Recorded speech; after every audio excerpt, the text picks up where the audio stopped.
Welcome to Creating Wealth with Jason Hartman. During this program, Jason is going to tell you some really exciting things that you probably haven't thought of before, and a new slant on investing. Fresh new approaches to America's best investment that will enable you to create more wealth and happiness than you ever thought possible. Jason is a genuine, self-made multimillionaire who not only talks the talk, but walks the walk. He's been a successful investor for 20 years and currently owns properties in 11 states and 17 cities. This program will help you follow in Jason's footsteps on the road to financial freedom. You really can do it. And now, here's your host, Jason Hartman, with the complete solution for real estate investors.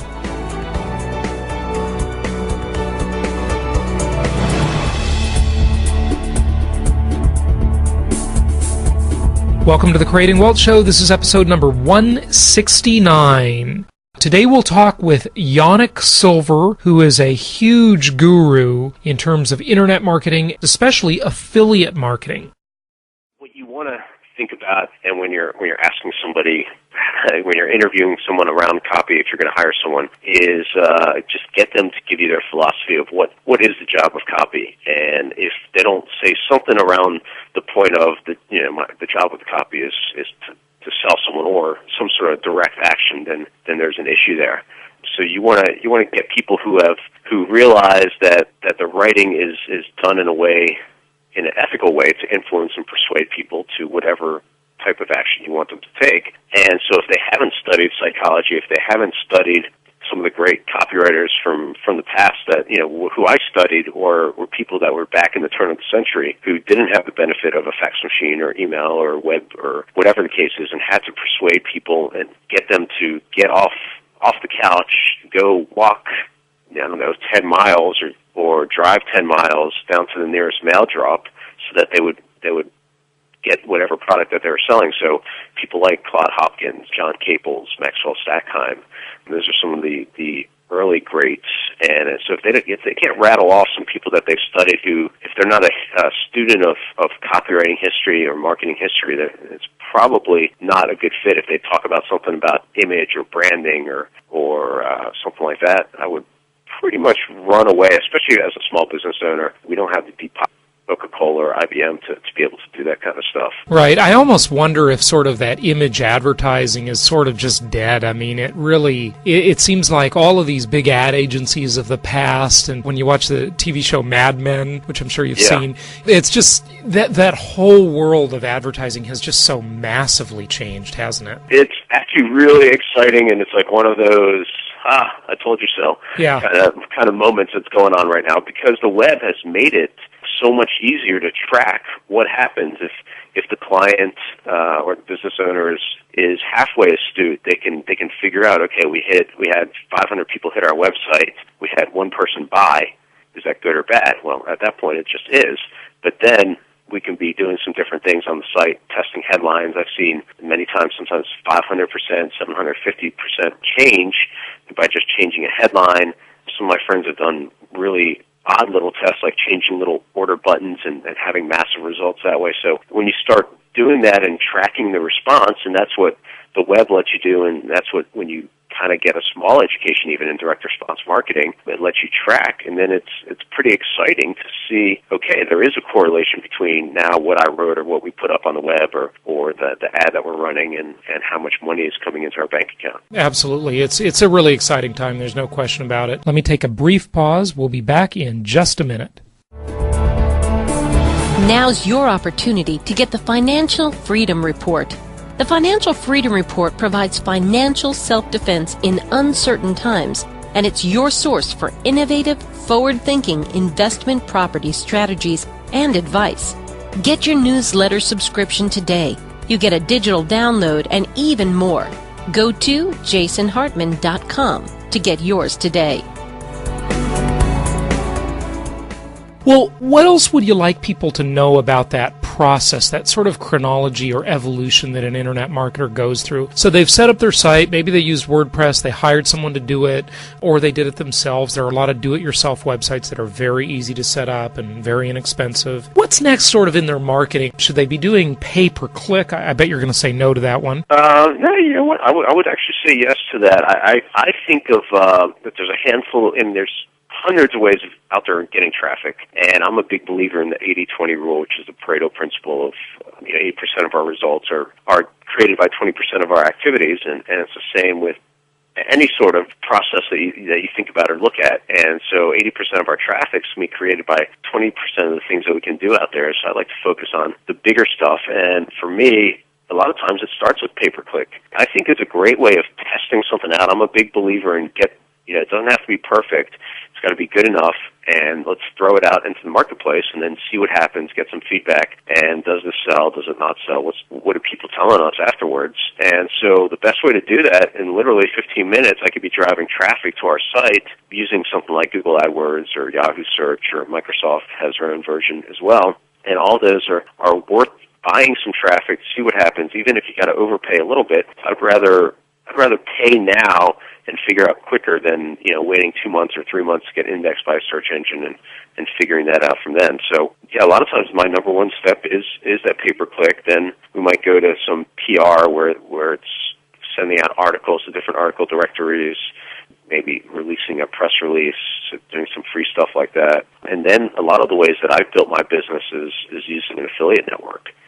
And that's pretty exciting for people when they first hear about this, because literally you only pay someone, a partner, after they send traffic to you and that person has purchased a product from you. Right, and so that would be pay for play, and I want to get into affiliate marketing if we could. Maybe we'll kind of conclude with that. But in terms of pay per click, I know a lot of people have been pretty disappointed in the pay per click world. They thought it was great initially, and then they really were kind of disappointed with it. You're probably going to say do it yourself versus hiring someone to do it for you, right? Depends on how many keywords you got out there, how many phrases you have that you can do.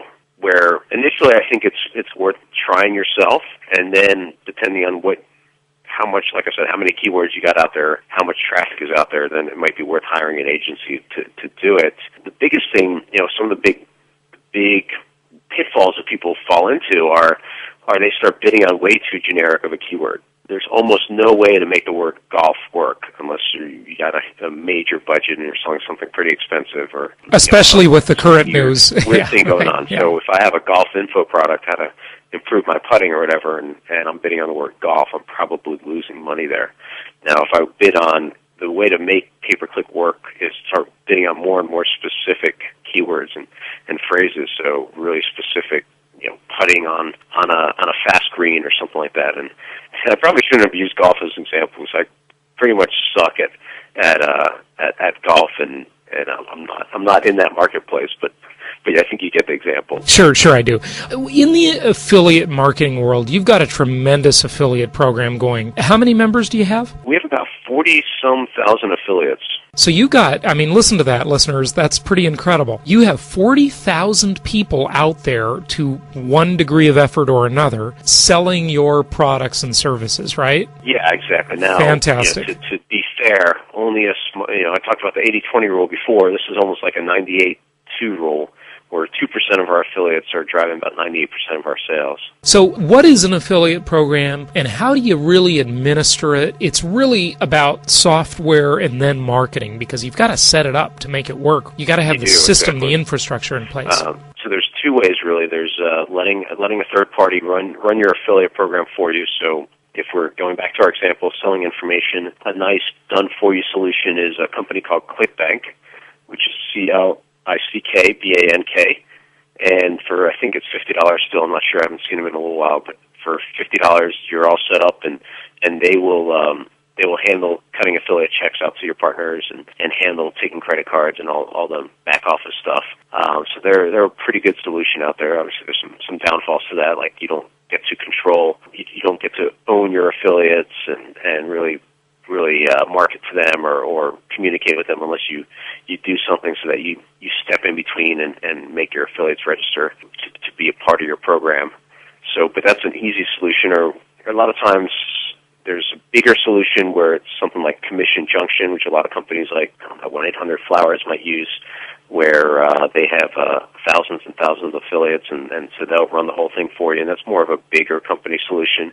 Or there's an in-house solution where you would buy the software and you'd administer it and run the program yourself, which isn't as hard as you might think. It's definitely the software that makes it possible that we can have 40,000 some affiliates out there, and we know who to pay when and who's bringing in traffic. And with Commission Junction, of course, I'm familiar with both of these companies, but not sure of the details. With Commission Junction, do you get to own your affiliates, unlike ClickBank? I don't think you do. Oh, okay. So it's kind of like Amazon.com. Yeah. They have an affiliate relationship with Commission Junction. Right. It's kind of like Amazon.com. If you're a publisher, they don't expose the list, so you don't really know who's buying your books. You need to do something a little bit different so that you can know who is selling your stuff. Right. And that would sure be nice. Do you use your own software for your affiliate program, or are you with one of these companies? We use our own in-house software. It's a software called Synergix, which is developed by a friend of mine named Paul Galloway. And so that lets us run our entire program, and I think it's one of the best out there, but it's limited because it's only pretty much an affiliate program and a shopping cart. So there's other software and CRM solutions that have affiliate modules that aren't quite as robust, but it's an all-in-one solution, things like One Shopping Cart or Infusionsoft are some of the other ones. Right. So there are always trade-offs to know about in this. Okay, so the platform is set up. How do you get people to sign up as affiliates? I mean, I would assume, Yanik, that that's partially about, first of all, having the right offerings and the right products and something that they can sell and that they feel is of value and will move. But then it's marketing to get affiliates, right? It is, yeah. So here's, as I said, 2% of affiliates are really the ones that you want to be thinking about. So I ran for Dan Kennedy, and some people might know who he is, pretty astute marketing guru. I ran Dan Kennedy's affiliate program for a little bit, and it was interesting. We had about 150 affiliates. So remember I said I had 40,000. We had 150 affiliates that drove about $4 million in business at the point when I was running it. So a lot of times it's finding the right ones. So don't get hung up on this idea that you need thousands and thousands of affiliates. So I'd be going after the right ones. So literally when I first started, I mean, this is how simple it can be. When I first started with instant sales letters, my keyword is obviously sales letters, and I typed into Alta Vista at the time. I typed in sales letters, and then I found, okay, who's the top 10, top 20 sites who come up high for the word sales letters, because obviously they have traffic for the right people, and so I started contacting them and gave them a free password to my product and let them know what we were doing and if they're interested in becoming an affiliate and so forth. And it was kind of like just a little bit of a Chinese water torture treatment where I might have gotten one or two of them to respond initially. Then I would go back and the next month let other people know, okay, these are the results that these sites got, and I don't know how much traffic you're getting or how many people you have on your email list, but you could do worse or better. And then pretty soon I had about 30 or 40% of that initial list of my top 20 prospects promoting and selling our stuff. And so that's a real easy way of going out and finding the partners. Now, you got to have your ducks in a row as far as the software set up and ready to go. I also strongly suggest providing tools for your affiliates so that they can, going back to what we talked about originally, was giving people the fish. I think affiliates want that fish as well. So the closer you can get to giving them all the tools they need, or whether it's content, whether it's banners, whether it's email promotions, the better you're going to do. You got to give them all the tools, definitely.